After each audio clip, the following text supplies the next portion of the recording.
കോപൈലറ്റിൻ്റെ ബിങ്ങിൻ്റെ image generate ചെയ്യാൻ ശ്രമിക്കുന്ന സമയത്ത് ഇത്തരം ഒരു ഇൻ്റർഫേസ് ആണ് നിങ്ങൾക്ക് ലഭിക്കുന്നത്. എങ്കിൽ നിങ്ങൾ ചെയ്യേണ്ടത് എന്താണ്?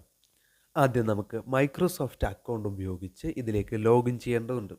മൈക്രോസോഫ്റ്റ് അക്കൗണ്ട് ഇല്ലാത്തവർ മൈക്രോസോഫ്റ്റ് അക്കൗണ്ട് നിർമ്മിക്കേണ്ടതുണ്ട്. അതെങ്ങനെയെന്നാണ് കാണിക്കുന്നത്. ഇവിടെ മുകളിലായിട്ട് സൈൻ ഇൻ എന്ന് പറയുന്ന ഒരു ബട്ടൺ നിങ്ങൾക്ക് മുകളിൽ കാണാം. ആ ബട്ടൺ പ്രസ് ചെയ്യുക.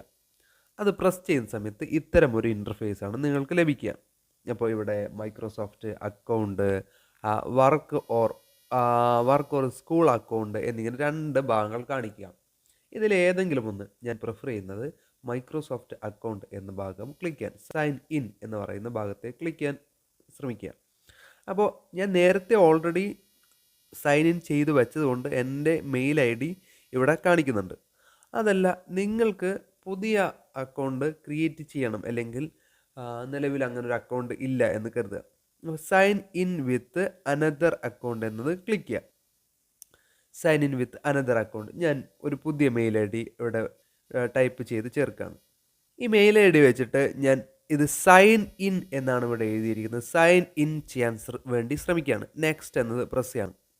സൈൻ ഇൻ വേണ്ടി ശ്രമിക്കുമ്പോൾ അവർ എഴുതി കാണിക്കുന്നത് നിങ്ങൾക്ക് ഇത്തരത്തിലൊരു അക്കൗണ്ട് മൈക്രോസോഫ്റ്റിൽ ഇല്ല എന്നാണ്. അപ്പോൾ അതിനെന്ത് ചെയ്യണം? സൈൻ അപ്പ് ചെയ്യണം, അതായത് പുതിയൊരു അക്കൗണ്ട് ക്രിയേറ്റ് ചെയ്യണം. അപ്പോൾ പുതിയൊരു അക്കൗണ്ട് ക്രിയേറ്റ് ചെയ്യാൻ ഇവിടെ ക്രിയേറ്റ് വൺ എന്ന് പറയുന്ന ഒരു ഭാഗം നിങ്ങൾക്ക് കാണാം, അല്ലെങ്കിൽ സൈൻ അപ്പ് എന്ന് പറഞ്ഞിട്ട് ഇവിടെ ഒരു ബട്ടൺ കാണാം. ഞാനിവിടെ ക്രിയേറ്റ് വൺ എന്ന് പറയുന്ന അക്കൗണ്ട് പ്രസ് ചെയ്യുന്നു. ശേഷം നെക്സ്റ്റ് പ്രസ് ചെയ്യുന്നു.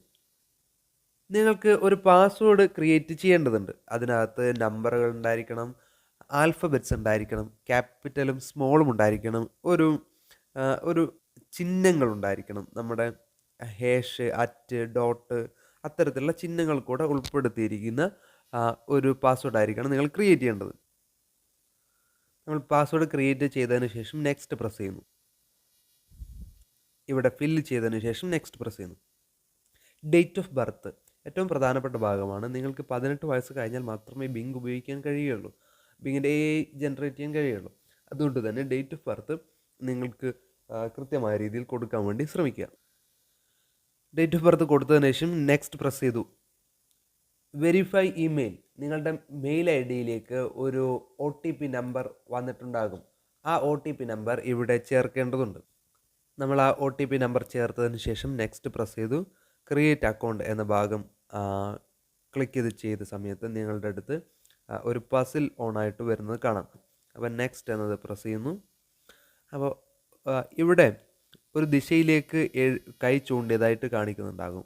ആ ചൂണ്ടിയ ദിശയിലേക്ക് തന്നെ ഈ രൂപത്തെ ക്രിയേറ്റ് ചെയ്യണം. അതിനു വേണ്ടി ഇവിടെ രണ്ട് സൈഡിൽ ഏറോ മാർക്കുകൾ കാണാം.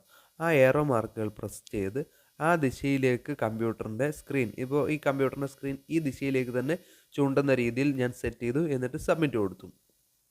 അങ്ങനെ 4-5 സാധനങ്ങൾ ഈ ദിശയിലേക്ക് വരുന്ന രീതിയിൽ ഞാനിപ്പോൾ ഈ ഹാമറിൻ്റെ ദിശ ഈ രീതിയിലേക്ക് ആക്കിയിട്ട് ഞാൻ സെറ്റ് ചെയ്തു. എന്നിട്ട് സബ്മിറ്റ് കൊടുത്തു.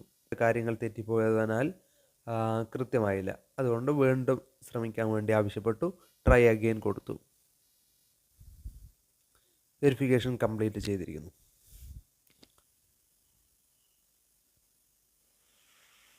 നമ്മുടെ അക്കൗണ്ട് സൈൻ ഇൻ ചെയ്തതായിട്ട് ഇവിടെ നിങ്ങളുടെ മെയിൽ ഐ ഡി എഴുതി കാണിക്കും. അതിനുശേഷം നിങ്ങൾക്ക് പിന്നെ പിറകിലേക്ക് പോകാം. തുടർന്ന് കോപൈലറ്റ് എന്ന് പറയുന്ന ബട്ടൺ പ്രസ് ചെയ്യുന്നു. നമ്മൾ ഇമേജ് ക്രിയേറ്റ് ചെയ്യാൻ വേണ്ടിയിട്ട് ശ്രമിക്കുന്നു. നമ്മുടെ ഇമേജ് അല്പം സമയമെടുത്ത് താഴെ ജനറേറ്റ് ചെയ്ത് വരുന്നതായി കാണാം. കേരളത്തിൻ്റെ ഒരു ഇമേജ് രൂപപ്പെട്ടിരിക്കുന്നു. ഇത് ഡൗൺലോഡ് ചെയ്യാൻ പ്രയാസമുള്ള ആളുകൾ ശ്രദ്ധിക്കേണ്ട കാര്യമാണ് ഇനി പറയാൻ പോകുന്നത്. ഞാനൊരു ഇമേജ് തുറന്നു. ഈ ഭാഗത്ത് നമുക്ക് രണ്ട് രീതിയിൽ ഒരു ഇമേജ് ഡൗൺലോഡ് ചെയ്യാനുള്ള ഓപ്ഷൻസ് ഉണ്ട്. ഒന്നാമത്തെ രീതി, മുകളിൽ ഇവിടെ 3 ഡോട്ടുകൾ കാണും. ഈ 3 ഡോട്ടുകൾ പ്രസ് ചെയ്യുന്നു, ഡൗൺലോഡ് ചെയ്യുന്നു. ഡൗൺലോഡഡ് എന്ന് കാണിക്കാം. ചിലപ്പോൾ ആ ചിത്രം ഡൗൺലോഡ് ചെയ്യപ്പെടാതിരിക്കാം. അങ്ങനെ വരുമ്പോൾ ഈ ചിത്രത്തിനകത്തേക്ക് വിരൽ അമർത്തി വെക്കുന്നു.